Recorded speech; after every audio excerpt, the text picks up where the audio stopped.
রহস্য এবং রোমাঞ্চে ঘেরা ভূতকুঠির চ্যানেলে আপনাদের সকলকে জানাই স্বাগত। আপনাদের জন্য ভূতকুঠি নিয়ে এসেছে এক দারুণ সুখবর। এতদিন আমাদের চ্যানেলে আপনারা শুধুমাত্র প্রতি সপ্তাহে শনিবার করে গল্প শোনার সুযোগ পেতেন, তবে এবার থেকে আপনারা প্রতি সপ্তাহের মঙ্গলবার ও শনিবার এই দুদিন ঠিক দুপুর 2টোয় আমাদের ভূতকুঠির চ্যানেলে গল্প শোনার সুযোগ পাবেন। অতএব আর দেরি না করে এখনই আমাদের চ্যানেলটিকে সাবস্ক্রাইব করে নিয়ে আমাদের প্রিয় ভূতকুঠিরের পাশে থাকুন। আজকের পর্বে আমরা পরিবেশন করতে চলেছি তারানাথ তান্ত্রিকের ফ্যান ফিকশন থেকে লেখক সুকান্ত দাসের কলমে তারানাথ তান্ত্রিক ও বাদুড় অভিযান। গল্পে তারানাথ তান্ত্রিকের চরিত্রে রয়েছেন বুবাই, বিভূতির চরিত্রে রয়েছেন ইরফান, কিশোরীর চরিত্রে রয়েছেন আরুময় এবং অন্যান্য চরিত্রে রয়েছেন রাজ, দেবাঞ্জন ও অভিজিৎ। আবহ সৃষ্টিতে রয়েছে 62 FPS স্টুডিও এবং প্রচ্ছদে রয়েছেন চিত্রায়ন। সকলকে জানাই আমাদের ভূতকুঠিরের পক্ষ থেকে অসংখ্য ধন্যবাদ। গল্পটি শুরু করার আগে আপনাদের সকলের কাছে অনুরোধ রইল আজকের গল্পটি শেষ পর্যন্ত শোনার জন্য। আশা করছি আপনাদের ভালো লাগবে। শুরু হচ্ছে আজকের গল্প তারানাথ তান্ত্রিক ও বাদুড় অভিযান।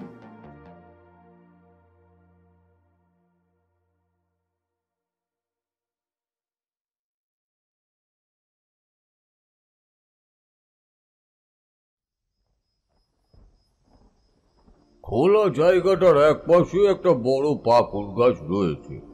তাছাড়া চারপাশটা ফাঁকা। আকাশে একটু আগেও আমি চাঁদের আলো দেখেছি, তবে তার পাশে কালো মেঘ জমেছিল। এখন মনে হলো গোটা মেঘটাই যেন চাঁদটাকে ঢেকে দিয়েছে, আর তার চারপাশে একটা গাঢ় অন্ধকার ছড়িয়ে পড়েছে। বারবার মনে হলো নবীন মোহনের কথা, সাথে আলো হাতে নিয়ে এলেই ভালো হতো। এই জায়গাটা আমার পুরোপুরি চেনা নয়। অন্ধকারের মধ্যে আমি যেদিকেই তাকাচ্ছিলাম সেদিকেই কিন্তু মনে হচ্ছিল যেন দুটো উজ্জ্বল রঙের চোখ আমায় দেখে চলেছে, কিন্তু আশেপাশে কেউ কোথাও নেই। ঘাসের জমির উপর পায়ের শব্দও নেই। কোথাও কোনো মানুষ কেন, সামান্য দু একটা চারপে প্রাণীরও কোনো চিহ্ন মাত্র নেই। অথচ ওই দুটো চোখ যেন আমার চোখের সামনে বারবার ভেসে উঠছে। ঠিক যেমন চোখ বন্ধ করলে চোখের সামনে ছোট ছোট বিন্দুর মতো কি একটা ভেসে ওঠে, তেমনই যেন আমার থেকে মাত্র কয়েক হাত দূরে সে দুটো চোখ ভেসে উঠছে। আর যতবার সেটা হচ্ছে ততবারই আমার মাথার মধ্যে কেউ যেন চাপা স্বরে হিস করে বলছে, এখনো সময় আছে, এখনো সময় আছে, এখান থেকে চলে যা, এখান থেকে চলে যা বলছি। আমি কিন্তু তখনও বুঝতে পারছিলাম না আসলে এখানে কি হয়ে চলেছে, কিন্তু সেই গলার স্বর আমি যেন আমার মাথার ভেতর শুনতে পাচ্ছি। বারবার মনে হচ্ছে আশেপাশের অন্ধকারে কেউ একটা রয়েছে। আমি একদিকে তাকালাম, মনে হলো সেখানকার অন্ধকারটা যেন একটু বেশি জীবন্ত, যেন অন্ধকারটা নড়ে চড়ে উঠে আমার দিকে আসার জন্য তৈরি হয়ে নিচ্ছে। আমি মনে মনে মধুসুন্দরী দেবীর নাম জপ করলাম। তারপর সামনের দিকে একবার পা বাড়াতে যাব, ঠিক তখনই পেছনে একটা খচর মচর শব্দ শুনে তাকিয়ে দেখি কি যেন একটা একপাশে সরে গেল। আমার মনে হলো ঠিক তখনই একটা চাপা হাসির শব্দে চারপাশটা কেঁপে উঠল। আমি পেছনের দিকে ঘুরে তাকালাম, কিন্তু কিছুই দেখতে পেলাম না। যতবার এদিক ওদিক তাকাচ্ছি ততবার যেন অবাকই হচ্ছে, যেন আমার কাছ থেকে অদৃশ্য থেকে কেউ আমায় লক্ষ্য করে চলেছে। একবার তার হাসির শব্দ, একবার তার চাপা স্বরে কিছু একটা বলার শব্দ আমি শুনতে পাচ্ছি, কিন্তু তাকে দেখতে পাচ্ছি না। এবার আর চুপ করে দাঁড়িয়ে থাকতে পারলাম না। একটু শক্ত গলায় বললাম, কে তুই? সত্যি করে বল, কে তুই, আর কেন আমার পিছু নিয়েছিস? আমার কথা শুনে সঙ্গে সঙ্গেই মনে হলো অন্ধকারে যেন একটা হাওয়ায় ঝড় উঠেছে। সেই ঝড় ক্রমশ আমার ডান দিক থেকে আস্তে আস্তে বাম দিকে সরে যেতে শুরু করলো। এই ঝড় যে সামান্য ঝড় নয় এটা বুঝতে আমার বেশি সময় লাগলো না, কিন্তু আমার ক্ষতি ওরা এত সহজে করতে পারবে না। তবে আশেপাশের অন্ধকারটা যেন আরো তীব্র হয়ে আসছে। এখানে আসার আগে বারবার আমায় নবীন মোহন বলে দিয়েছিল এই স্থানের কথা, কিন্তু আমি তার কথা না শুনেই এখানে এসেছি। সে বলেছিল এখানে এলে বড় অন্ধকারের মধ্যে পড়তে হয়, এমন এক অন্ধকার যে অন্ধকার ভেদ করা খুব একটা সহজ কাজ নয়। আরো আশ্চর্য একটা কথা নবীন মোহন আমায় বলেছিল, কিন্তু সে কথা এখানে বলার প্রয়োজন নেই। বেশ কিছুক্ষণ এভাবে অন্ধকার থেকে নিজের মুখ সরিয়ে নেওয়ার চেষ্টা করার পর দেখতে পেলাম তাকে, কিন্তু যে দৃশ্য দেখলাম তাতে আমার মনের ভেতরটা একবার কেমন যেন চমকে উঠল। আমার থেকে মাত্র কয়েক হাত দূরে সে দাঁড়িয়ে রয়েছে, তার খালি পা, তার পায়ের ওপরে হাঁটু পর্যন্ত গুটিয়ে রাখা একটা সাদা রঙের ধুতি মনে হলো। তাছাড়া তার খালি গায়ের উপর একটা পৈতে, মাথা সম্পূর্ণ কামানো, চোখের দৃষ্টি যেন উজ্জ্বল আলোর মতো। আমার মনের ভেতর পর্যন্ত পড়ে ফেলতে চাইছে সে। তার ওই উজ্জ্বল চোখ দিয়ে, মুখের সাদা দুপাটি দাঁতের আকার অতি সাধারণ, কিন্তু সেই হাসি বড়ই তীক্ষ্ণ। সে এক দৃষ্টিতে আমারই দিকে চেয়ে রয়েছে। তার দুটো চোখ দিয়ে যেন ঘৃণা আর হিংস্রতা গলে গলে পড়ছে। আমি এক মুহূর্তের জন্য তাকে দেখে চমকে উঠেছিলাম, আর তারপরই মনে হলো আশ্চর্য, যে অন্ধকারের মধ্যে এতক্ষণ আমি কিছুই দেখতে পারছিলাম না, এই অন্ধকারের মধ্যে আমি তার এই দৃশ্য অনুভব করলাম কি করে? তারপরে আমার চোখের সামনে কেমন যেন একটা আঁধার হয়ে গেল। বুঝতে পারলাম সে আঁধার নিয়ে আমার সাথে খেলা করতে চাইছে। বললাম, তুই জানিস না আমার মাথার উপরে মধুসুন্দরী দেবীর আশীর্বাদ রয়েছে, তাই তুই আমার। এখানেও সব কিছু চলে না। এ হলো আমার এলাকা। তুই জানিস না আমি কে? তুই জানিস না আমার ক্ষমতা? তার কথা শুনে এবার কেমন যেন চমকে উঠলাম। তার গলাটাও বড়ই অদ্ভুত, শুধু ভয়ঙ্কর বললেই পুরোটা বলা হবে না যেন। তাছাড়া তার গলার মধ্যে আরো কি যেন একটা রয়েছে, এমন গলার স্বর আমি বহুদিন হলো শুনিনি। যেন মনে হলো শুধু সে নয়, তার আশেপাশে আরো কেউ কথা বলে উঠছে তার গলার মধ্য দিয়েই। ঠিক তখনই মাথার উপর কি যেন একটা উঠতে লাগলো। আমি অন্ধকারের মধ্যে উপরের দিকে তাকাতেই বুঝতে পারলাম যেই সে আমার মাথার উপর দিয়ে চলে গেল, তখন একটা হাওয়াও এসে লাগলো আমার গায়ে। তার হাসির শব্দটা যেন ছুরির মতো আমার বুকের ভেতরে এসে লাগতে শুরু করলো। চারপাশে কারা যেন ডানা ঝাপটাতে লাগলো। বুঝতে পারছিলাম তারা মাথার ওপর ঘুরতে ঘুরতেই মাঝে মাঝে আমার চারপাশে নেমে আসতে শুরু করেছিল। তবে মধুসুন্দরী দেবীর নাম আমি জপ করেছি, দেহবন্ধন করা রয়েছে। এত সহজে ভয় পাওয়ার পাত্র আমি নই। তবুও কেন জানি না নবীন মোহনের কথাটা বারবার মনে এসে বিঁধতে লাগলো। সে বলতে লাগলো, ঠাকুরমশাই, ওখানে যে প্রেত রয়েছে সে অনেক বছর ধরে ওখানে আছে। আমার বাবার আমলে, এমনকি আমার ঠাকুরদার আমলেও তার কথা আমি শুনেছি। তার বয়সের কোনো কাজ হিসেব নেই, কিন্তু এত বছর ধরে সে সেখানে কেন আছে তা আমি নিজেও জানি না। আমি জানি যে প্রেত যত বেশি বছর ধরে অপেক্ষা করে তার ক্ষমতা ততই বৃদ্ধি পায়। প্রতিটি অশরীরী আত্মা কোনো না কোনো একটা কারণে পৃথিবীর মায়া কাটিয়ে যেতে পারে না। নিশ্চয়ই কেউ কোনো একটা কারণে এখানে এসেই আশ্রয় নিয়েছে। তাই বললাম, তুই নিজেও জানিস তুই আমার কোনো ক্ষতি করতে পারবি না, তাই বল তুই কেন এখানে আটকে রয়েছিস? কি কারণে তুই এই স্থান ছেড়ে যেতে পারছিস না? সে কথা তোকে জানতে হবে না। এখানে যে আসে এই রাতের অন্ধকারে, তাকে তাকে আমি কিন্তু আর এখান থেকে যেতে দিই না। কথাটা বলেই আবার সেই অদ্ভুত হাসিতে ঘরটা ভরে উঠল। আমার জায়গায় যদি কোনো সাধারণ মানুষ থাকতো তাহলে হয়তো সে এতক্ষণে ভয়ে আজ মরাই হয়ে যেত। কিন্তু এমন অবস্থা আমি এর আগেও দেখেছি। মধুসুন্দরী দেবী, মাতু পাগলি, এমনকি স্বয়ং কাল ভৈরবের নজর আমার উপরে রয়েছে। আমি এত সহজে ভয় পেলাম না সে হাসির শব্দে। মাথার উপর চক্কর দিতে থাকা সেই অদ্ভুত জীবটাকে যেন আরো একবার অন্ধকারের মধ্যে একপাশে সরে যেতে দেখলাম। ওটা কি কোনো বড় সড়ো বাদুড়? বড় সড়ো একটা বাদুড়ি যদি হয় তাহলে স্থানটা সত্যি ভয়ানক।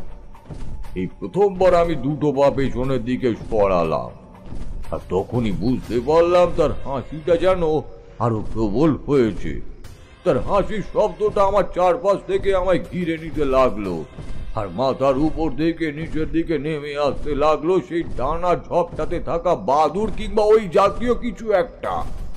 আমি বুঝতে পারছিলাম আমার নিঃশ্বাস তীব্র হয়ে আসতে শুরু করেছে। আমি বুঝতে পারলাম আমি ভয় পাচ্ছি, তবে অতি সাধারণ কোনো ভয় নয়, এ হলো মৃত্যু ভয়। আজ এই রাতের অন্ধকারের মধ্যে দাঁড়িয়ে ওই অশুভ শক্তির কাছ থেকে আমি মৃত্যু ভয় পাচ্ছিলাম, কিন্তু বুঝতে পারছিলাম এখনো সবটা শেষ হয়ে যায়নি। আচ্ছা, এমন কখনো হয়েছে আপনি কোনো কিছু নিয়ে বেশ ভয় পেয়েছেন?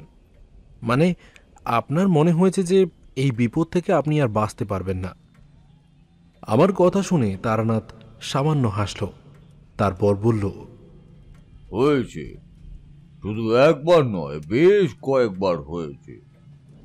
কিন্তু তোমরা যে কথা জানতে চাইছো সেটা দুরকম হতে পারে। এক হতে পারে আমার জীবনের প্রথম কথা, যখন আমার কাছে কোনো ক্ষমতাই ছিল না। যদিও আমার কাছে খুব বেশি ক্ষমতা কখনোই ছিল না, তবে তখন এই সমস্ত বিষয়ে আমি ছিলাম সম্পূর্ণ অজ্ঞ। তখন অতি সাধারণ বিষয়েই আমি ভয় পেতাম। আরেকটা ছিল যখন সাধনার পথে আমার অনেক বছর হয়ে গেছে, অনেক অতি সাধারণ বিষয়ে আমার জানা, তন্ত্র মন্ত্রের অনেক উজ্জ অবলোকিত বিষয়েও আমার জানা। ঠিক সেই সময় যদি কোনো বিষয়ে ভয় পেয়ে থাকি তাহলে সেটা অতি সাধারণ নয়। একটা কথা কিন্তু মানতেই হবে ঠাকুর মশাই, এই আপনার সাথে আমাদের কথা কিন্তু বেশ মেলে। কত সহজে আপনি চট করে ধরে নিতে পারলেন আমরা কি জানতে চাইছি। আরে আপনি যখন সাধনার পথ বেরিয়েছেন তখন তো আপনি সাধারণ মানুষের মতোই, তখন তো আপনি ভয় পাবেন। কিন্তু যখন আপনার কাছে ওই মধুসুন্দরী দেবীর আশীর্বাদ রয়েছে, কিংবা কিংবা মনে করুন অনেক কিছুই আপনার জানা, ঠিক তখন যদি আপনি ভয় পান তাহলে সেটা অতি সাধারণ কোনো বিষয় হবে না, তাই না? তারানাথ সিগারেট টানছিল। সিগারেট টানা বন্ধ করে রেখে ধোঁয়াটা সামনের দিকে উড়িয়ে দিয়ে তারানাথ বলল, সবচেয়ে বড় বিপদ কখন হয় জানো? যখন তোমার মনে হচ্ছে তুমি নিজের কাছে নিজে হেরে যাচ্ছ। যতক্ষণ পর্যন্ত নিজের আত্মবিশ্বাস কিংবা মনের জোর তুমি টিকিয়ে রাখতে পারবে ততক্ষণ পর্যন্ত পৃথিবীর কোনো শক্তি নেই যে তোমায় ভয় দেখাবে। কিন্তু যেই মুহূর্তে তুমি নিজের প্রতি আত্মবিশ্বাস হারিয়ে ফেলে ভয় পেতে শুরু করবে, ঠিক তখনই তোমার সামনে থাকা অতি সাধারণ কোনো এক শক্তিরও ক্ষমতা বৃদ্ধি পাবে বহু গুণ। এই যে ঠাকুরমশাই আপনাকে গল্প বলতে বললাম, আপনি তত্ত্ব কথা বলতে শুরু করলেন, এটা কি ঠিক? এটাই তো ভালো লাগে না শুনতে। তার চেয়ে বরং আপনি একটা গল্প বলুন না, বেশ একটা টান টান ভয়ের গল্প। আমি চমকে উঠলাম। ভেবেছিলাম কিশোরীর কথা শুনে তারানাথ চটে যাবে, কিন্তু সে চটল না, বরং কিশোরীর দিকে তাকিয়ে সামান্য হেসে বলল, গল্প তো তোমরা সবার কাছেই শুনতে পারো, তাহলে আমার কাছেই আসো কেন বাপু? হ্যাঁ, আমি গল্প বললে তার আগের ওই অবতারণাটুকু আমাকেই করতে হবে, না হলে যে তোমরা বুঝতে পারবে না কিছুই। আসলে তোমরা বড়ই অধৈর্য, তাই ছটপট করো, অপেক্ষা করতে পারো না কোনো কিছু শোনার জন্য। আমাদের সময় কিন্তু এমনটা ছিল না। ঠাকুরদা যখন বাড়ির দাওয়ার কাছে হ্যারিকেনের আলোয় সন্ধ্যাবেলায় গল্প বলতো, তখন কথা বলতে বলতে হঠাৎ করেই তারানাথ সামনের উঠানের দিকে তাকালো। উঠোনের একপাশে, যেখানে উঠোনে ঢোকার জন্য বড় গেট রয়েছে, সেদিকে তাকিয়ে রইল বেশ কিছুক্ষণ। এমনভাবে হঠাৎ করে থেমে গিয়ে বাইরে তাকানোর জন্য আমরাও তাকালাম। ঠিক তখনই মনে হলো একটা লোক যেন সামনের রাস্তাটা দিয়ে একপাশে সরে গেল। ব্যাপারটা দেখে আমরা একটু অবাক হলেও ঠাকুরমশাই কিন্তু ব্যাপারটা সহজ করে দিয়ে বলল, বোধহয় কাউকে খুঁজছে, তাই ওভাবে দেখতে দেখতেই গেল। ও নিয়ে তোমরা ভেবো না। তারপর যা বলছিলাম, ঠাকুরমশাই কথাটা বলল বটে, কিন্তু আমার কেন জানি মনে হলো ঠাকুরমশাই বাইরের দিকে তাকানোর বেশ কিছুক্ষণ পরে আমরা তাকিয়েছি, অর্থাৎ ততক্ষণ পর্যন্ত লোকটা দরজার কাছেই দাঁড়িয়েছিল। তাহলে কি সত্যিই সে ঠিকানা খুঁজতে খুঁজতে এসেছিল, নাকি এদিকে ঠাকুরমশাই বলতে শুরু করেছে, তখন শীতের সময়, এবার শীত পড়েছে বেশ জমিয়ে। গ্রামের দিকে শীত যেভাবে পড়ে তার চেয়েও বেশি বোধহয় সে বছর পড়েছিল। আর 5টা বছরের থেকে এই শীত ছিল সবচেয়ে ভয়াবহ। শীতের শহরের যে শান্ত নিরীহ রূপ তোমরা দেখতে পাও, গ্রামে কিন্তু তেমনটা হয় না। গ্রামে রাত্রের শীতের দৃশ্য যেমন ভয়ানক, ওই ঘরের চাল কিংবা মাটির ঘরে থাকা মানুষগুলো শীতের রাতে যে কিভাবে বেঁচে থাকে তা গ্রামের মানুষেরা ছাড়া অন্য কেউই জানে না।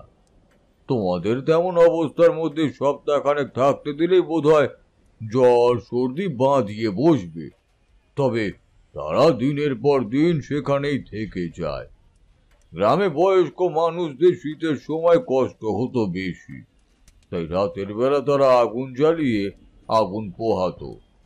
ঠিক তেমন শীতের সময় একবার গিয়ে পড়েছি নন্দনপুর। নন্দনপুর ওই বাঁকুড়ার কাছাকাছি একটা জায়গা। এতদিন পর সে স্থানের কথা পুরোপুরি হয়তো মনে নেই। গিয়েছিলাম রেলগাড়িতে, বাঁকুড়ার কাছে একটা মন্দিরের কাছে। এখানে শুনেছি বেশ সাধুর জমায়েত হয়। এখানে গিয়ে সাধুর জমায়েতে কয়েকদিন কাটিয়ে আর কিন্তু মন বসলো না। কেমন যেন মনে হতে লাগলো বেরিয়ে পড়ি, আর এখানে ভালো লাগছে না। সাধুদের কাছ থেকে বিদায় নিয়ে বেরিয়ে পড়লাম হাঁটতে হাঁটতে। পরদিন সন্ধ্যের দিকে গিয়ে পড়েছিলাম এক জায়গায়। দেখি গ্রামের মাটির রাস্তা বেরিয়ে ছোট্ট একটা ফাঁকা মাঠের মতো জায়গায় কয়েকজন মিলে আগুন জ্বালিয়ে আগুন পোহাচ্ছে। তার সে দৃশ্য দেখে এগিয়ে গেলাম। প্রথমে আমায় বোধ হয় তারা দেখতে পায়নি, একটু পরে দেখতে পেয়ে একজন গলা তুলে বলল, কে ওখানে? অবাক হয়ে দেখলাম তার গলাটা কেমন যেন কাঁপছে। এতগুলো মানুষ এখানে রয়েছে, তারপরেও আধো অন্ধকারে আমায় দেখে এইভাবে গলা কাঁপছেই বা কেন তার? বাকি লোকগুলো কেমন যেন তটস্থ হয়েই রইল। আমি ইচ্ছে করেই প্রথমে সাড়া দিলাম না। লোকটা আবারও বলল, এই ওখানে কে বলতো? তখন আমি বুঝতে পারলাম আর দেরি করলে লোকগুলো বোধহয় অন্য কিছু করতে পারে। ব্যাপারটা হঠাৎ করেই মনে হয়েছিল, কারণ গলা শুনে বুঝতে পেরেছিলাম সে একটু ভয়ই পেয়েছে। বললাম, আমি একজন ভবঘুরে সাধক, পাশের গ্রামের মন্দিরে সাধুর সঙ্গেই ছিলাম, তা সেখান থেকেই হাঁটতে হাঁটতে এই গ্রামে এসে পড়েছি। একটু আগুন পোহাতে পারি তোমাদের সাথে? লোকগুলো নিজেদের মধ্যে প্রথমে কথা বলল, তারপর আমায় জায়গা করে দিয়ে আসতে বলল। তাদের পাশে বসে আগুন পোহাচ্ছি, দেখতে পেলাম হাতে গোনা 5 জন বসে রয়েছে। এতক্ষণ আমি আসার পরে ক্ষান্ত দিয়েছে তারা।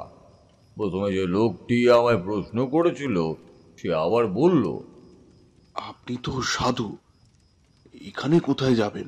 মানে কোথায় চলেছেন আপনি? নির্দিষ্ট কোনো লক্ষ্য নেই, হাঁটতে থাকি, তারপর যেখানে গিয়ে পড়ি। তা তোমাদের এই গ্রামে একটা দিন কাটিয়ে যেতেই পারি, তাতে কি আপত্তি আছে কোনো?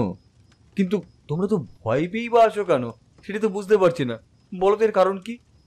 তাদের মধ্যে প্রথমে গুঞ্জন উঠল, প্রত্যেকেই যেন কিছু একটা বলতে চায় কিন্তু কোনো কারণে বলতে ভয় পাচ্ছে। এবার দ্বিতীয় একজন বলে উঠল,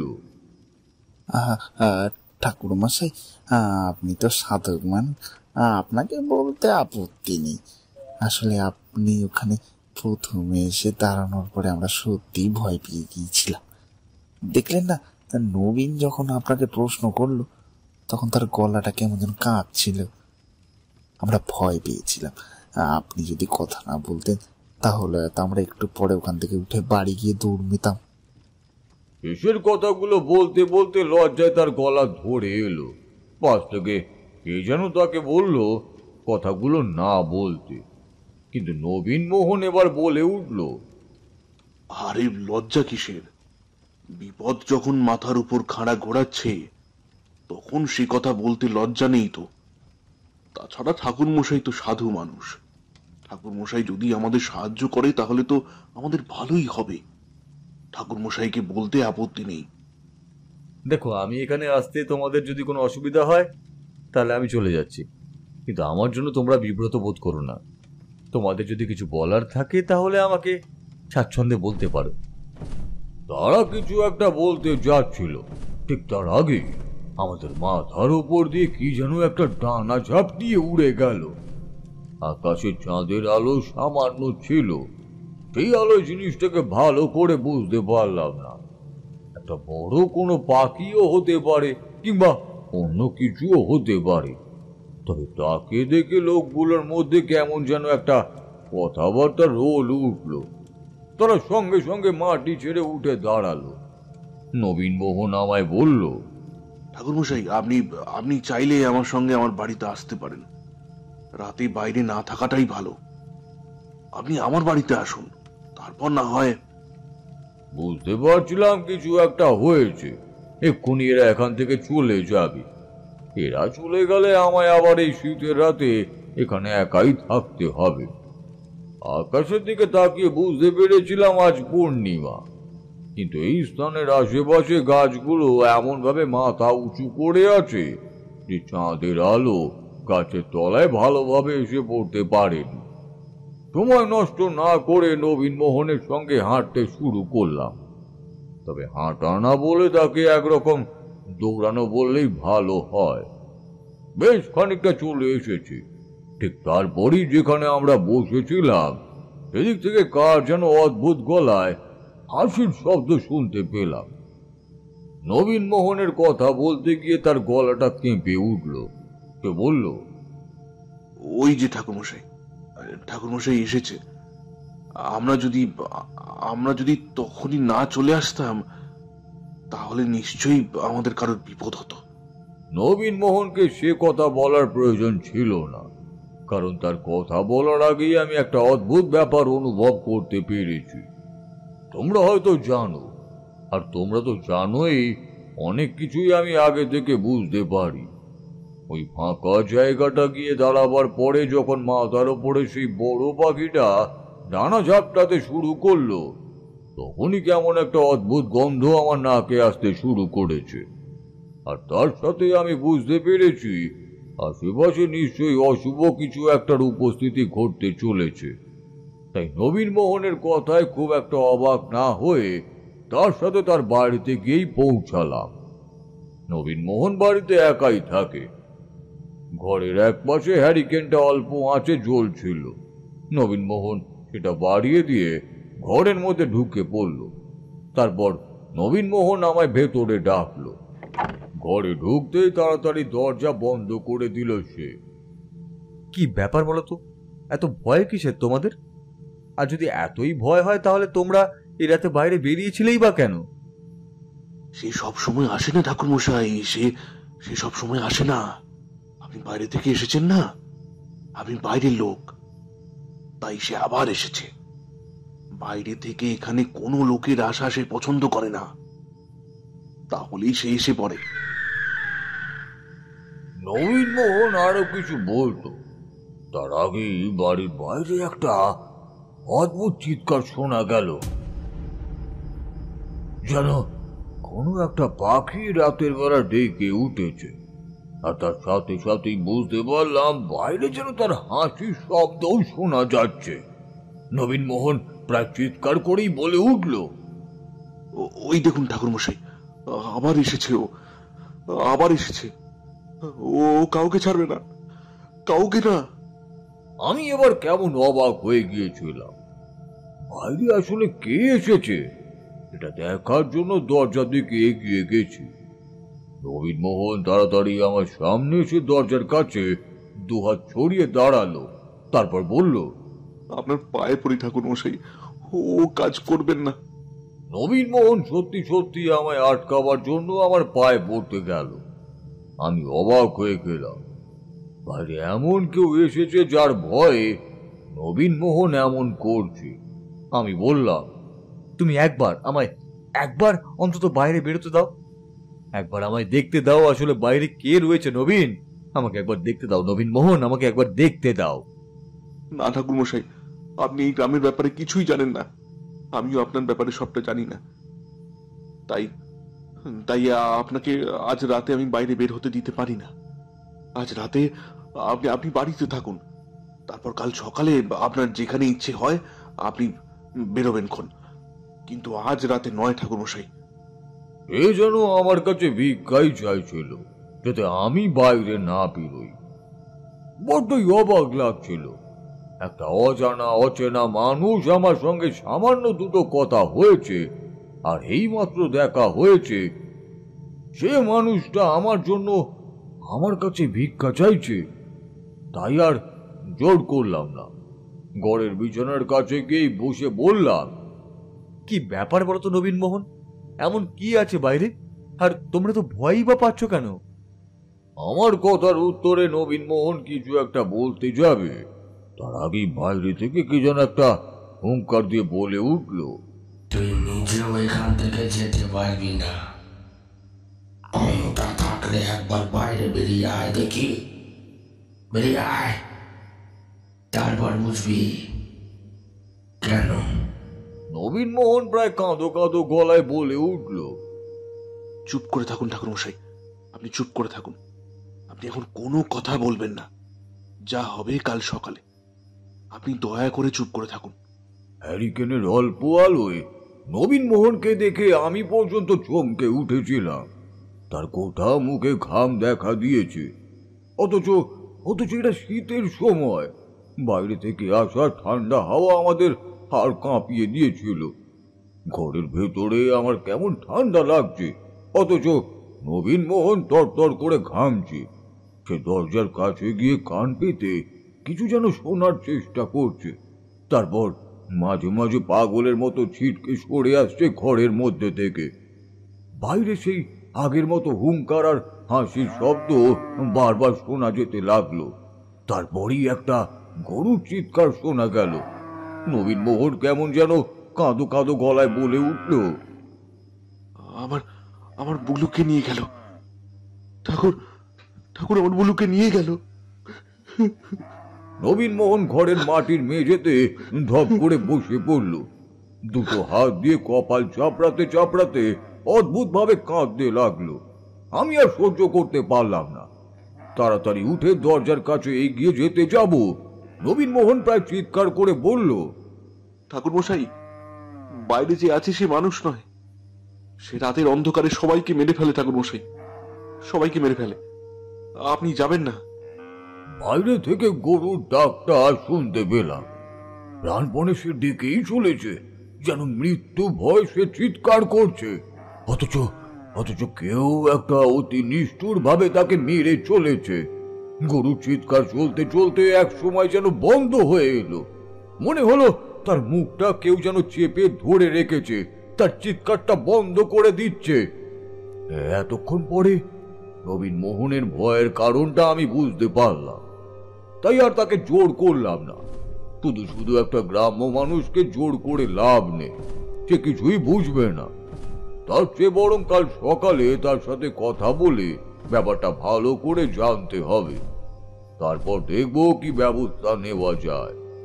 আমি নবীন মোহনকে আশ্বস্ত করলাম আমি দরজা খুলবো না, কিন্তু দরজার কাছে গিয়ে দাঁড়ালাম, আর ঠিক তখনই যে ব্যাপারটা বুঝতে পারলাম তাতে কেমন যেন চমকে উঠলাম। আমার মনে হলো এই কাঠের দরজার ওপারে ঠিক আমার উল্টো দিকে কেউ একটা এসে দাঁড়িয়েছে। তাকে আমি দেখতে না পেলেও অনুভব করতে পারলাম তার গরম নিঃশ্বাসটুকু, যেন তার নিঃশ্বাসটা কাঠের দরজার উপরে এসে পড়ছে। আর তার ঠিক পেছনে উঠোনের মধ্যে কি যেন একটা বারবার ডানা ঝাঁপিয়ে ঘুরে বেড়াচ্ছে। কখনো বুঝতে পারিনি আসলে বাইরে কি চরম দৃশ্য আমাদের জন্য অপেক্ষা করে রয়েছে। প্রায় গোটা রাত আমরা জেগেই রইলাম। ভোরের দিকে বোধহয় একরকম চোখই লেগে এসেছিল। ঘুমটা ভাঙলো নবীন মোহনের কান্নার শব্দ শুনে। ঘুম ভাঙতেই বুঝতে পারলাম বাইরে থেকে নবীন মোহনের কান্না ভেসে আসছে। আমি বেরিয়ে দরজার কাছে এসে দাঁড়িয়ে অবাক হয়ে গেলাম।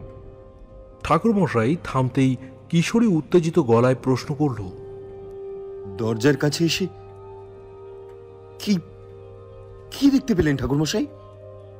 দেখতে পেলাম বাড়ির উঠোনের মধ্যে পড়ে রয়েছে একটা গরুর মৃতদেহ। তবে গরুটার 4টে পা, তার মাথা কেউ যেন টেনে ছিঁড়ে ছিঁড়ে আলাদা করেছে। গোটা উঠোনে ছড়িয়ে রয়েছে তার শরীরের অংশ, রক্ত, এমনকি 2টো চোখও যেন কেউ টেনে বার করেছে।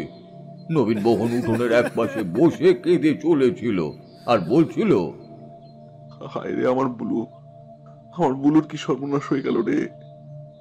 আমি ঘরের দাওয়ার কাছে এসে তারপর দাঁড়িয়ে রইলাম বেশ কিছুক্ষণ। ততক্ষণে গ্রামে 2-1 জড়ো হতে শুরু করেছে। কাল রাতে যারা ছিল তাদের মধ্যেও 2-1 এসে পড়েছে। তাদের মধ্যে থেকেই একজন বলল, আমি ঠিক বুঝতে পেরেছিলাম কাল রাতে ও আবার এসেছে। ওই যে ঠাকুর মশাই আমাদের গ্রামে এলেন না, তারপরেই সে এসেছে। কিন্তু খুব জোর বেঁচে গেছে ওরা, তাই ফাড়াটা গেল নবীন মোহনের গরুর উপর দিয়ে।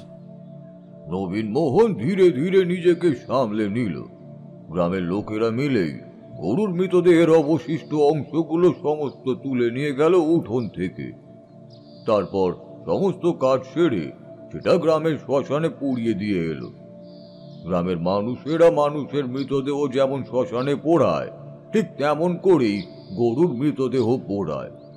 কাজ সারতে সারতে দুপুর হয়ে গিয়েছিল।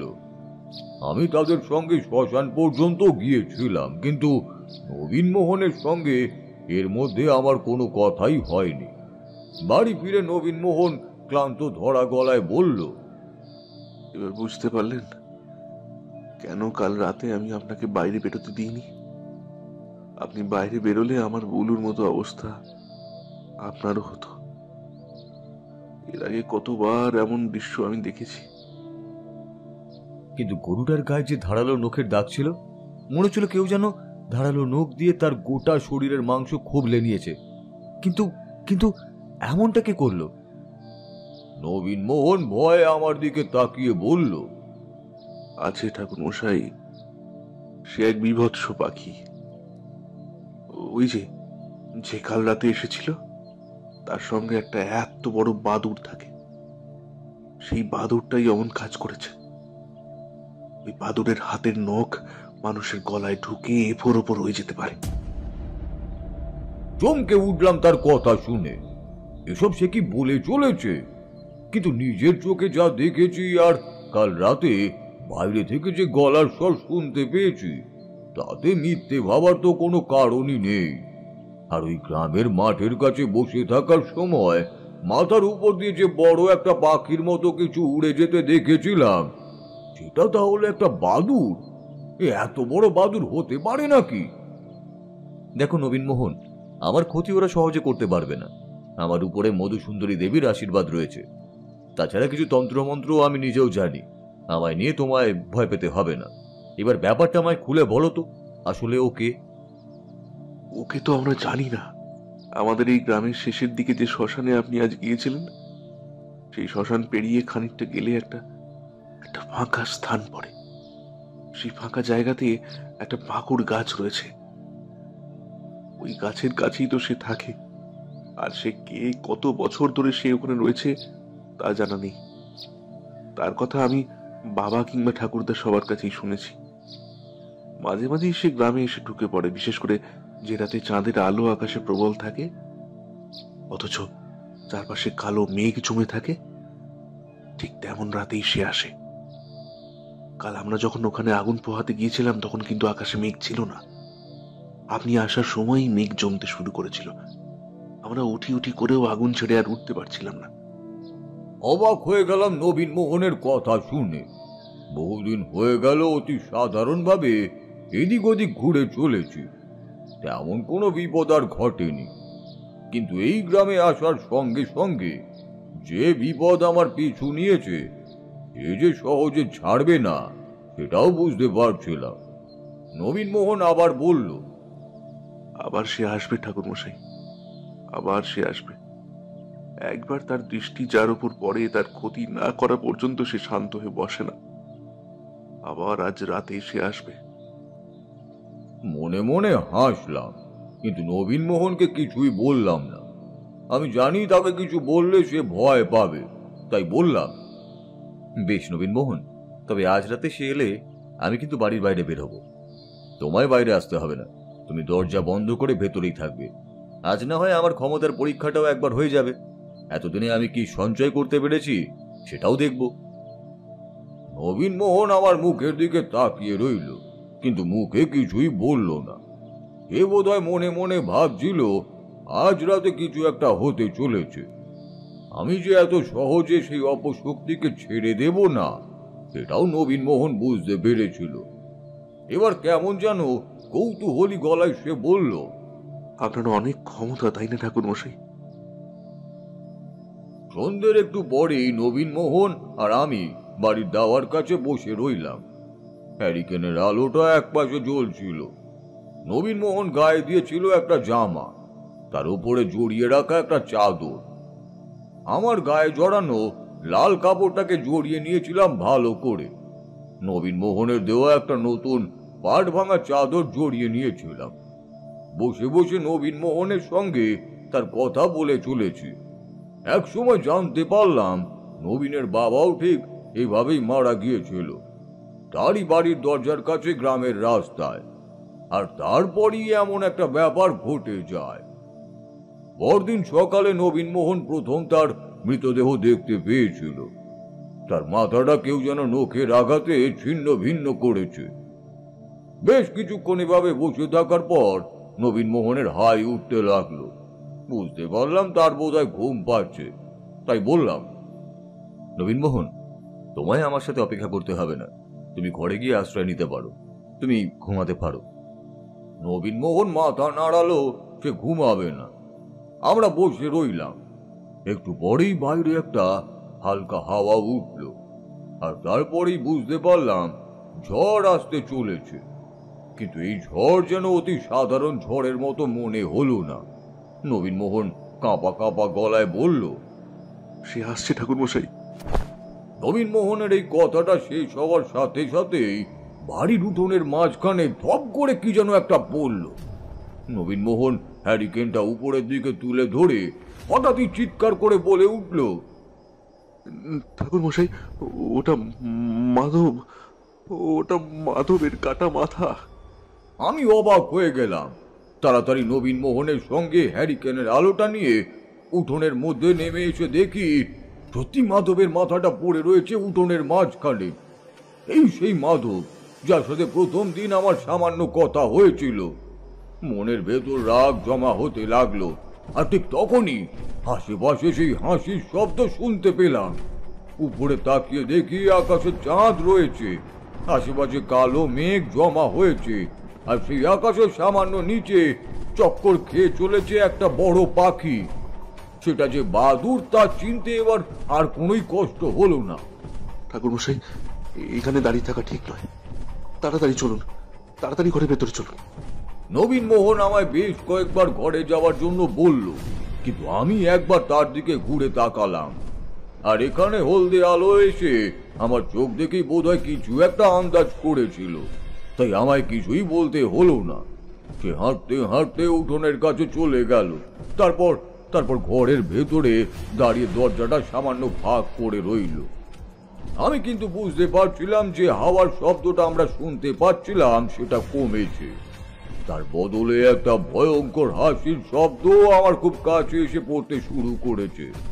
মাথার উপরে চক্কর খেতে থাকা সেই বাদুরটা যেন আস্তে আস্তে নিচের দিকে নেমে আসছে।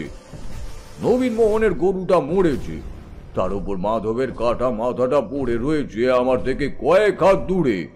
রাগে প্রায় আমি অন্ধ হয়ে চিৎকার করে বললাম, তোর ক্ষমতা থাকলে তুই আমার ক্ষতি করে দেখা, কিন্তু কিন্তু এই অসহায় নিরীহ মানুষগুলোকে তুই মারছিস কেন? ওরা কেউ নিরীহ মানুষ নয়, ওরা কেউ নিরীহ মানুষ নয়।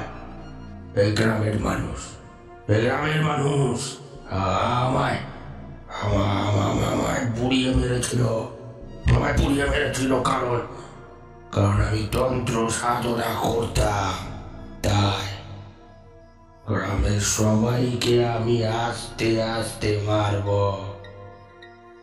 আজ বহু বছর ধরে অপেক্ষা করছি, বহু বছর,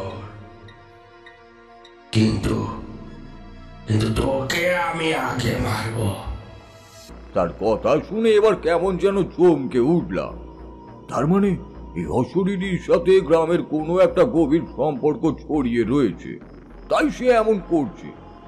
আবার অন্ধকারে সে হাসির শব্দ, আর সাথে শুনতে পেলাম সেই গলা। তুই যখন এখানে প্রথম পা রাখলি তখনই আমার মনে হয়েছিল তুই আমার পথে বাধা হয়ে দাঁড়াবি। তাই তোকে আমি আগে মারব। এতক্ষণে একটা ব্যাপার কিন্তু আমি লক্ষ্য করেছিলাম।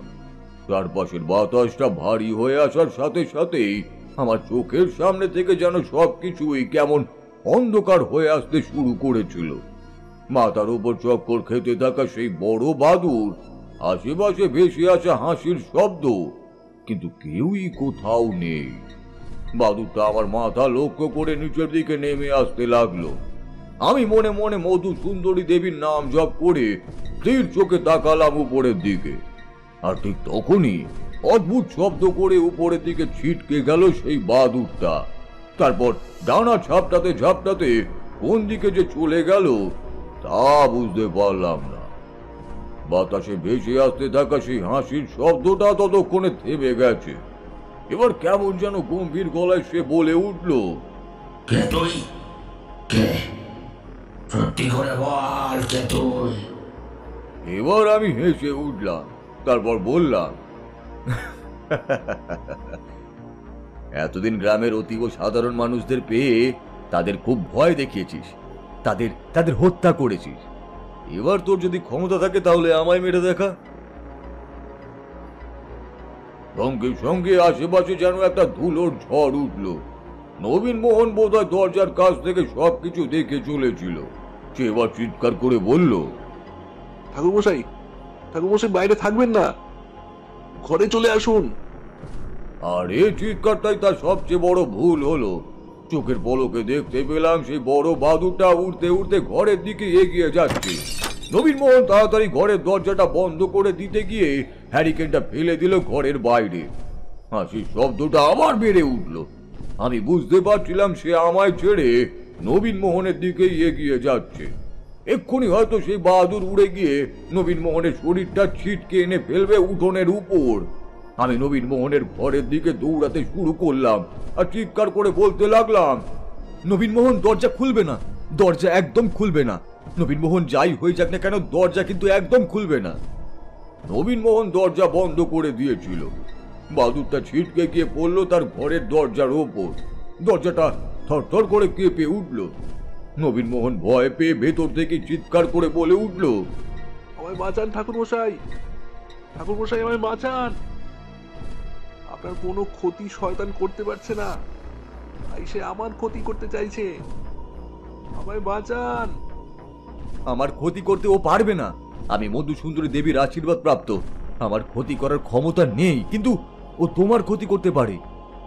তারানাথ আরো কিছু বলতো, তার আগে আমি বলে উঠলাম, আচ্ছা একটা কথা আমার মনে হচ্ছে, সেই অপশক্তি যদি নবীন মোহনের বাড়ির উঠোনে প্রবেশ করতে পারে, সে নবীন মোহনের ঘরে প্রবেশ করতে পারবে না কেন? দেখো, এই সূক্ষ্ম ব্যাপারটা তোমাদের বোঝানো সহজ হবে না। আসলেই গোটা দুনিয়াতে শুভ শক্তি যেমন রয়েছে, তেমন অশুভ শক্তিও রয়েছে। দুই একে অপরের পরিপূরক। মাঝে মাঝে একটা বেড়ে যায় তো একটা কমে যায়।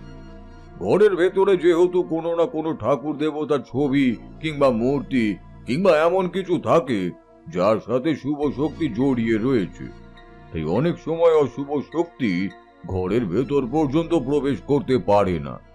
বিশেষ বিশেষ সময় তারা এত শক্তিধর হয়ে ওঠে যে প্রবেশ করতেও পারে।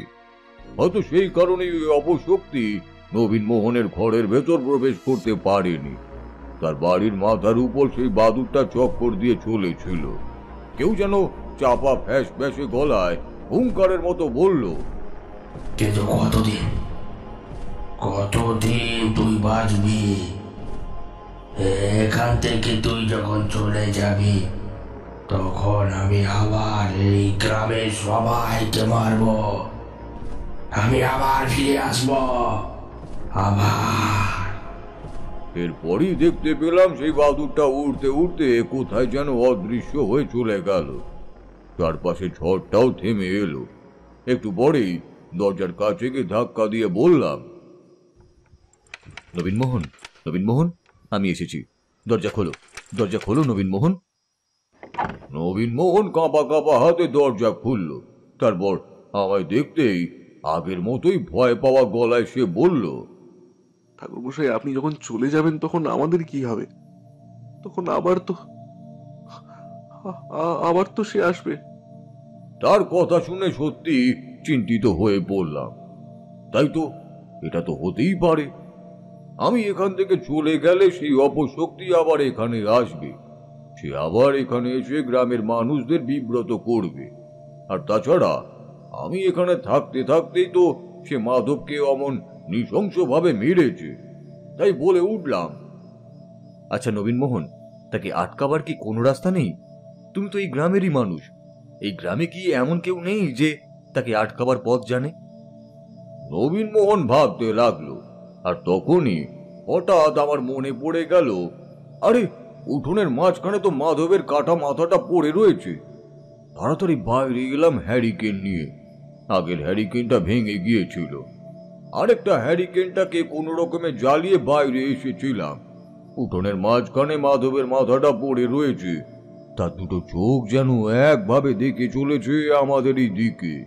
নবীন মোহন কাঁদতে কাঁদতে বলল, কেন আজ রাতে বেরোলে মাধব? কেন আজ রাতে বেরোলে? ঠাকুর, আমি আপনাকে ওখানে যেতে দেব না। ওখানে গেলে আপনার বিপদ হতে পারে। ওই একটা মাত্রই পথ রয়েছে, ওখানে গিয়ে ওই শয়তানকে আটকানোর। বাবা আমায় মাঝে মাঝেই বলতো, শ্মশানের ওপাশে যে মাঠ রয়েছে সেই মাঠের কাছেই ওই শয়তান থাকে। ওই পাকুড় গাছের কাছে তার বাস। গ্রামের মানুষ রাতের বেলা কেন, দিনের বেলাতে ওখানে যায় না। দিনের বেলায় সেখানে গেলে তার দেখা পাওয়া যাবে না। দিনের আলোয় কখনো সে বাইরে আসবেও না। আর তাকে আটকাতে গেলে বাইরে থেকে আটকানো যাবে না, তাকে আটকাতে হবে তার ঘরে গিয়ে। কিন্তু ঠাকুরমশাই, আপনার যদি কোনো ক্ষতি হয়ে যায়, যদি এই সব কিছু করতে গিয়ে আপনার এমন কোনো বিপদ হয় যে বিপদ... না ঠাকুরমশাই, এমন বিপদের মুখে আমি আপনাকে ঠেলে দিতে পারবো না। আপনি আপনি ওখানে যাবেন না। আমার কথা শোনো, আমার কথা শোনো নবীন মোহন, আমায় ওখানে যেতে দাও। আমি তো আর এখানে বেশি দিন থাকতে পারবো না। আমায় একদিন চলে যেতেই হবে। তখন তোমাদের কি হবে? তোমরা এতদিন ধরে এই বিপদ মাথায় নিয়ে কিভাবে বেঁচে রয়েছো সেটাই আমি বুঝতে পারছি না। নবীন মোহন মাথা নিচু করল। তার শরীরটা লম্বাটে, তবে একটু রোকা। নাকের নিচে গোফের রেখা বেশ খানিকটা উজ্জ্বল হয়েছে, তবে দাড়ি আসেনি। মাথার চুল মাঝারি, টানা টানা দুটো চোখ, লম্বা নাক, মুখের আকার একটু লম্বাটে।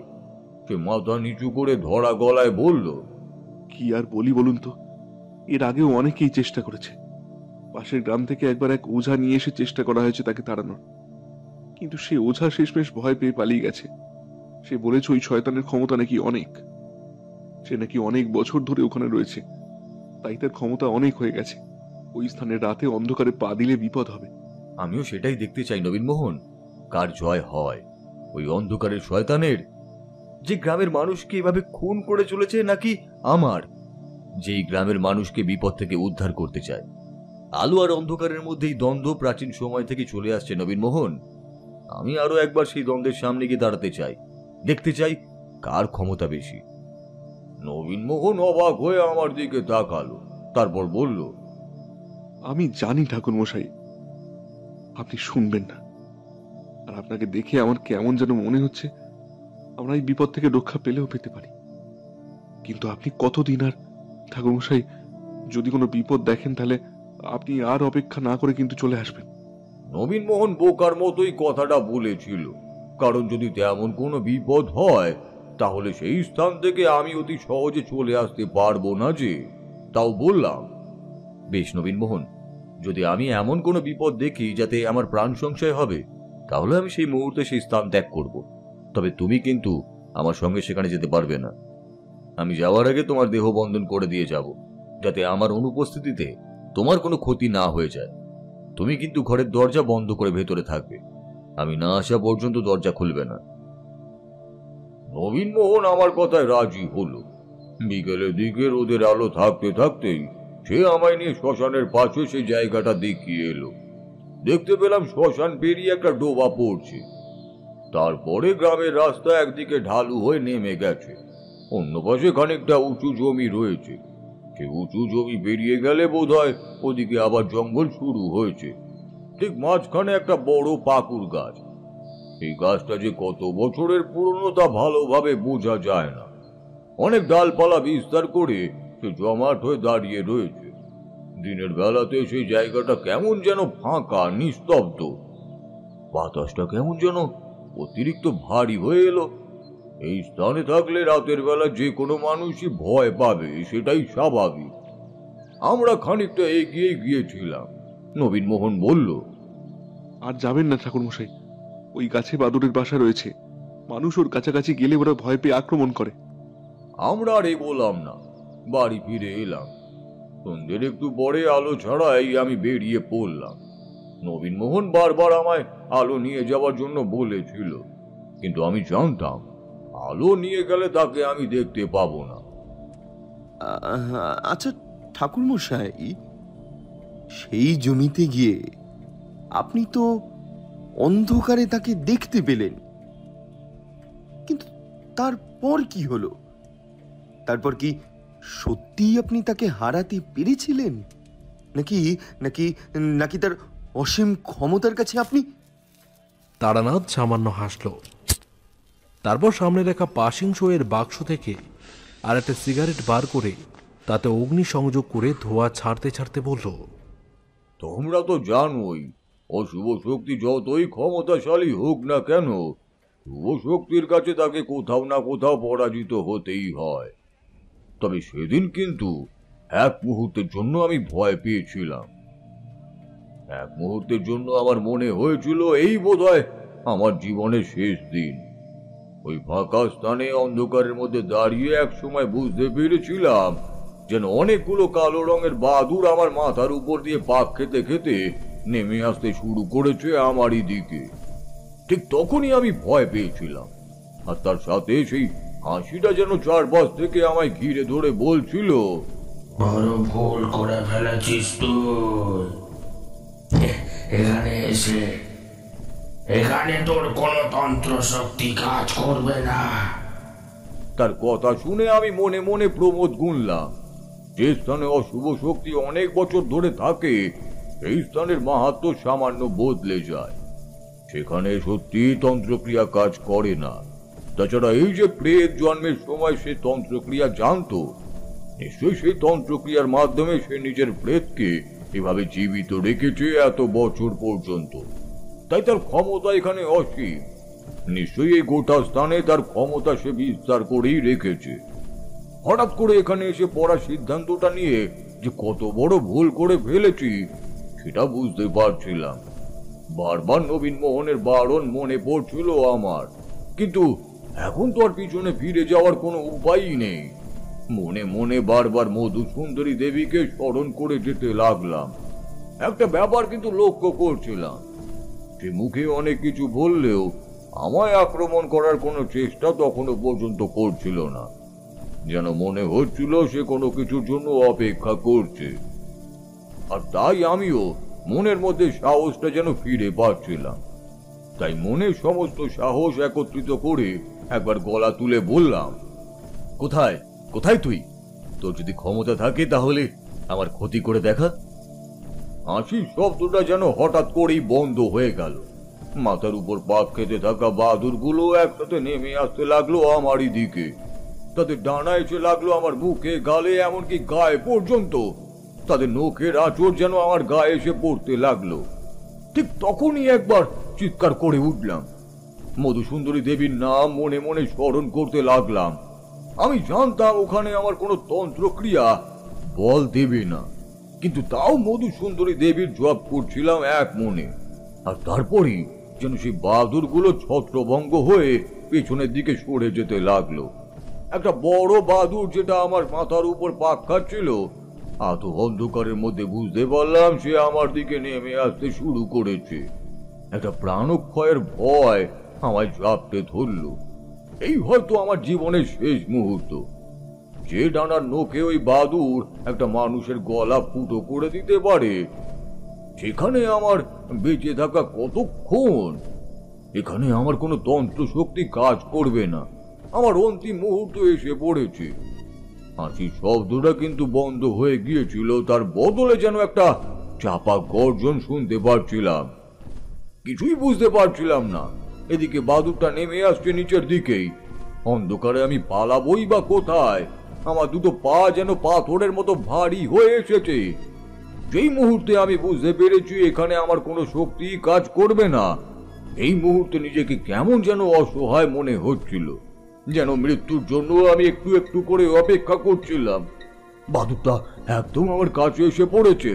ঠিক সেই সময় চারপাশে অন্ধকারের মধ্যে একটা লাল রঙের আলো দেখতে পেলাম। আর তার সাথে সাথে সেই ভয়ানক পিশাচ একবার চিৎকার করে বলে উঠল, না না না না, এই হতে পারে না, এ হতে পারে না, হতে পারে না, না হতে পারে না। তারপরই চারপাশে যেন ধুলোর ঝড় উঠল। সেই ধুলোর ঝড় আমাকে আষ্টে পৃষ্ঠে চেপে ধরলো। আমার যেন দম বন্ধ হয়ে আসতে শুরু করলো। বুঝতে পারছিলাম এই ধুলোর ঝড় আসলে প্রেতেরই কাজ। কিন্তু তারপরে যেন মনে হলো আমার দম বন্ধ ভাবটা আস্তে আস্তে কমে আসছে। একটা অদ্ভুত গন্ধ আমি নাকে পেলাম, আর একটা শব্দ আমি শুনতে পেলাম। তাতে আমার গোটা শরীর যেন ঠান্ডা হয়ে এলো। আমি একসাথে অনেকগুলো শুয়োরের ডাক শুনতে পেলাম। সেই আমার গ্রামের বৃষ্টির মধ্যে মাঠে জমা জলের মাঝে শুয়ে পায়ের ব্যথায় কাতরাতে কাতরাতে যখন আমি শুয়োরের ডাক শুনতে পেয়ে নিশ্চিন্তে চোখ বুজেছিলাম, আজও ঠিক তেমনটাই হলো। এই ধুলোর ঘূর্ণিঝড়ের মাঝে পড়ে গালে হাতে বাদুরের নখের আঁচড় খেয়ে যখন ভেবেছি আজ আমার শেষ দিন, তখন সেই শুয়োরের ডাক আমার মনে কেমন যেন নতুন বল এনে দিল। আমি কিন্তু এবার দাঁড়িয়ে থাকতে পারলাম না। মাটির উপরে ধপ করে বসে পড়লাম। ঠিক তখনই বুঝতে পারলাম আমার চারপাশে ধুলোর ঝড়ের অভিমুখের উল্টো দিকে যেন দৌড়ে বেড়াচ্ছে কতগুলো শুয়োর। যে এসেছে তাকে আমি সেই ছোটবেলায় ওই খালি মাঠে একবার ভালো করে দেখতে পেয়েছিলাম। তারপরে তাকে আর কোনোবার ভালোভাবে দেখার সুযোগ পাইনি। কিন্তু আমার জীবনের চরম পরিস্থিতিতে সে এসে আমার প্রাণ রক্ষা করে জানান দিয়ে গেছে যে সে আছে। যখনই কোনো অপশক্তি নিজের ক্ষমতা জাহির করে আমায় মারার চেষ্টা করেছে, ঠিক তখনই সে এসেছে। ঠিক ছোটবেলার সেদিনের মতোই আমি দেখতে পেলাম একটা লম্বা কালো ছায়া মূর্তি আমার এক পাশ থেকে এগিয়ে গেল সামনের দিকে। ধুলোর ঝড় ততক্ষণে কমে এসেছে। অন্ধকারের মধ্যেই বুঝতে পারলাম শুয়োরগুলো ছোটাছুটি বন্ধ করে আমার সামনে এসে একজোট হয়েছে।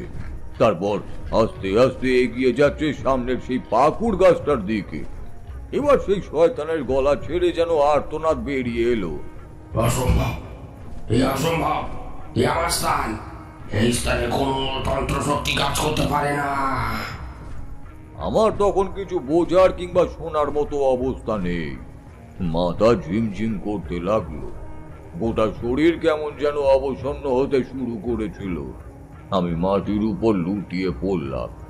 তবুও কোনো রকমে শরীরের সর্বশক্তি দিয়ে দুটো চোখ খোলা রাখতেই সামনের দিকে যেন এক গাদা অন্ধকারের ছটপটানি শুনতে পেলাম। আর তারপরই শুনতে পেলাম একটা আর্ত চিৎকার। তারপরে আর কিছুই মনে নেই। দুটো চোখ বন্ধ হয়ে আসছে বুঝতে পারছিলাম। আমার আশেপাশে সেই শুয়োরের দল আবার গোল করে ঘুরে বেড়াতে শুরু করেছে, ঠিক সেবারের মতোই। আমার গালে, হাতে আর কপালের মাঝখানে এসে পড়ল একটা হাত। কপালের মাঝে সেই হাতটা যেন ঠিক জ্বরের মুহূর্তে জলপট্টির মতোই কিছুক্ষণ চেপে বসে রইল। আর তাতেই আমার গোটা শরীরের ক্লান্তি যেন মিলিয়ে গেল। কত কোনোভাবে চুপ করে শুয়েছিলাম ঠিক মনে নেই। হঠাৎ মুখে এসে বৃষ্টির ফোঁটা লাগতেই ধরপড় করে উঠে বসলাম। চারপাশ তাকিয়ে দেখলাম কোথাও কিছুই নেই। বাতাসে যেন একটা মধুর সুগন্ধ রেখে গেছে কেউ। কানে তখনও বেজে চলেছে শুয়োরের ভূত ভূত শব্দগুলো, কিন্তু চারপাশে কেউই কোথাও নেই। এমনকি মাথার উপর ঘুরতে থাকা সেই বাদুর পর্যন্তও নেই। আমি এদিক ওদিক ঘুরে পাকুড় গাছটার দিকে তাকিয়ে দেখতে লাগলাম, আর ঠায় বসে অবাক হয়ে চেয়ে রইলাম। এদিকে তাকিয়ে থাকার কিন্তু আরো একটা কারণ ছিল। একটা ফটফট শব্দ শুনে সেদিকে তাকিয়ে দেখি গোটা অন্ধকারের বুক চিরে যেন একটা আগুনের দলা জ্বলে। গোটা পাকুড় গাছটা কেউ যেন এইমাত্র আগুন লাগিয়ে দিয়ে গেছে, আর সেই আগুনের হলকায় গোটা পাকুড় গাছটা পড়ছে। আর সেই গাছের মাথার উপর চক্কর দিচ্ছে একদল কালো কালো বাদুড়। তার মানে ওই কাল ভৈরব আপনাকে সেদিন বাঁচিয়ে দিয়ে গেছিল, কিন্তু সেই পাকুড় গাছটায় আগুন লাগিয়ে দিল কি? জানি না। আগেই তো বলেছি, সেই শুয়োরের ডাক শোনার পর থেকে বাকি কোনো কিছুই আমার ভালোভাবে মনে নেই। পাকুড় গাছটা আমি সেখানে বসে বসে আগুনে পুড়তে দেখেছিলাম। তারপর এক সময় যখন আগুন কমে এলো, আমি হাঁটতে হাঁটতে ফিরে এসেছিলাম নবীন মোহনের বাড়িতে। দরজা বন্ধ করে ও পাশে জেগে বসেছিল নবীন মোহন। আমি দরজা ধাক্কা দিতেই সে চমকে উঠে বলল, কে? বাইরে কে? আরে আমি নবীন মোহন, আমি।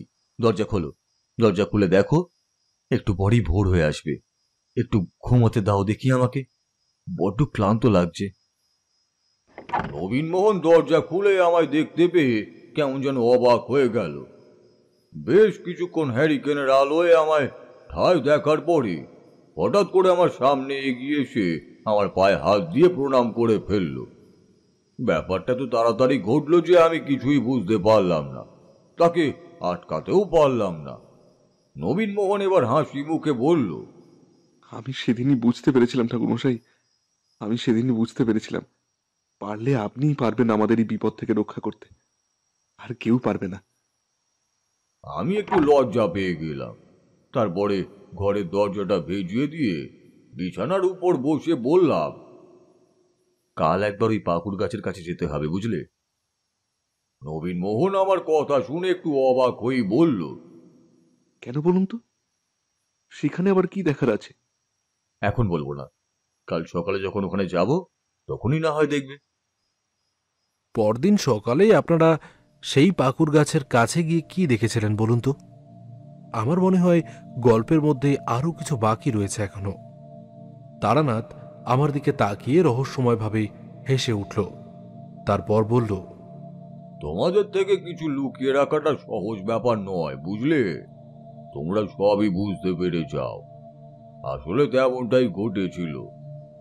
পরদিন যখন নবীন মোহন আর আমি আর গ্রামের আরো কয়েকজন সেই পাকুড় গাছের কাছে গিয়েছিলাম, তখন একটা অদ্ভুত ব্যাপার দেখেছিলাম।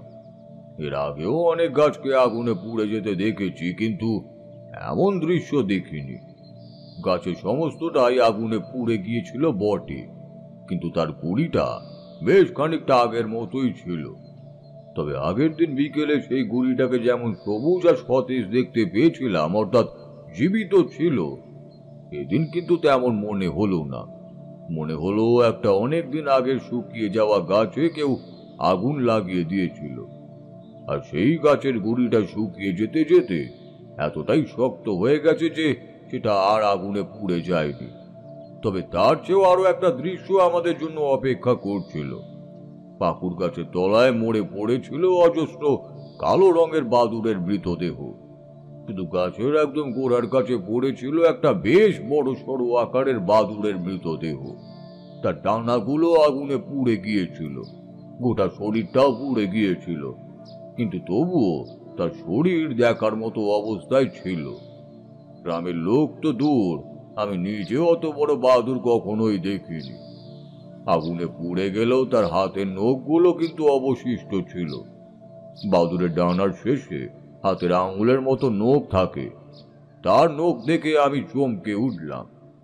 এই নখ দিয়ে সত্যি যে কোনো মানুষের গলার নলি পর্যন্ত ফুটো করে দেওয়া যায়। ব্যাস, তারপরে আর কখনোই সেই গ্রামে ওই অপশক্তি আর কোনো উপদ্রব করেনি, তাই তো? কিন্তু ওই স্থানে আপনার তন্ত্র শক্তি যখন কোনো কাজ করেনি, তাহলে কালভৈরব সেখানে এলো কি করে? এ প্রশ্নের উত্তর আমি নিজেও খুঁজে পাইনি, কখনো যদিও খোঁজার চেষ্টাও করিনি। কাল ভৈরব তো আর আমাদের মতো কোনো সাধারণ তন্ত্র সাধক নয়। সে ছিল অতি উচ্চ স্তরের এক শুভ আত্মা। এর আগেও সে আমার চরম বিপদের সময় সেখানে এসেছিল, আর হয়তো এই কারণেই সে ওখানে আবার এসেছিল সেই অপশক্তির হাত থেকে আমায় রক্ষা করতে। আচ্ছা, একটা কথা বলুন না আমায়।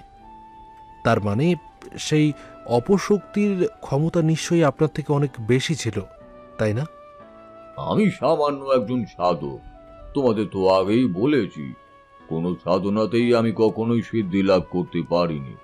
আমি যেটুকু ক্ষমতা পেয়েছিলাম তা মাতু পাগলি আর মধু সুন্দরী দেবীরই জন্য। তাছাড়া আমার গোটা জীবনের অনেক ঘটনাই আমাকে অনেক সাধুর সংস্পর্শে নিয়ে এসেছিল। তার কারণে কিছু শক্তি পেয়েছিলাম, তাই কোনোভাবে আমি জীবন কাটাতে পারতাম। কিন্তু সত্যি বলতে আমার তন্ত্র মন্ত্র নিয়ে কোনো ক্ষমতাই অর্জন করা হয়নি কোনোদিনও। আর সেই সাধক ছিল তন্ত্রে দীক্ষিত। মৃত্যুর পরে সেই বড় আকারের বাদুড়ের মধ্যে নিজের আত্মাকে রেখে গিয়েছিল, আর তাই প্রতিবার সেই বাদুড় এবং তাকে আমি আলাদা আলাদা ভাবে দেখতে পেয়েছি। একসাথে তাদের দুজনকে কখনোই দেখতে পাইনি। কাল ভৈরব নিজেও এটা জানতেন, তাই ওই গাছে আগুন লাগিয়ে দিয়ে গোটা বাদুর বংশকেই তিনি নির্বংশ করে দিয়েছিলেন, এবং তার সাথে মরেছিল সেই অপশক্তি শয়তান। তারানাথের গল্প শেষ হয়েছে বুঝতে পেরে আমি আর কিশোরী উঠে পড়লাম। বাইরে ঝিরিঝিরি বৃষ্টি শুরু হয়েছে। বেশ খানিকটা হেঁটে আসতেই হঠাৎ করে তখনকার কথা মনে পড়ে গেল। একটা লোক গেটের কাছে দাঁড়িয়ে তারানাথের বাড়ির দিকে চেয়েছিল না? কিন্তু এখন আর কাউকে দেখতে পেলাম না।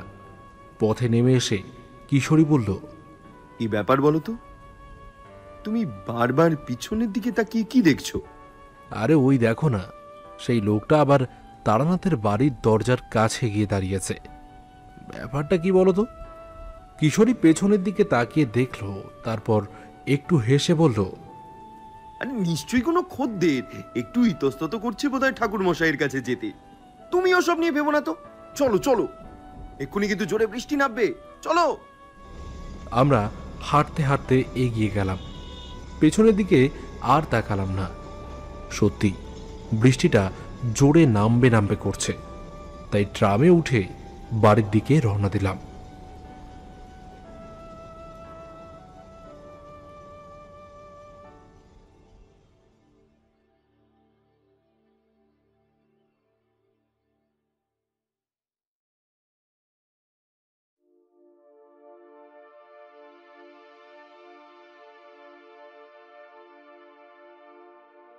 এতক্ষণ আপনারা শুনছিলেন লেখক সুকান্ত দাশের কলমে তারানাথ তান্ত্রিক ও বাদুর অভিযান। গল্পটি আপনাদের কেমন লাগলো অবশ্যই কিন্তু কমেন্ট করে জানাতে ভুলবেন না। এবং চ্যানেলে নতুন হয়ে থাকলে চ্যানেলটিকে সাবস্ক্রাইব করে পাশে থাকা বেল আইকনটি অবশ্যই প্রেস করতে কিন্তু ভুলবেন না। আর হ্যাঁ, আবারও মনে করিয়ে দিই, আমাদের ভূতকুঠির চ্যানেলে এবার থেকে প্রতি সপ্তাহের মঙ্গলবার ও শনিবার এই 2 দিন আপনারা গল্প শোনার সুযোগ পাবেন। অতএব আর দেরি না করে এখনই আমাদের চ্যানেলটিকে সাবস্ক্রাইব করে নিয়ে আমাদের প্রিয় ভূতকুঠিরের পাশেই থাকুন। ফিরে আসবো আগামী মঙ্গলবার ঠিক দুপুর 2টায় আরেকটি নতুন গল্পের সাথে। আপাতত আজকের জন্য আমাদের ভূতকুঠিরের দরজা এখানেই বন্ধ করা হলো। ধন্যবাদ।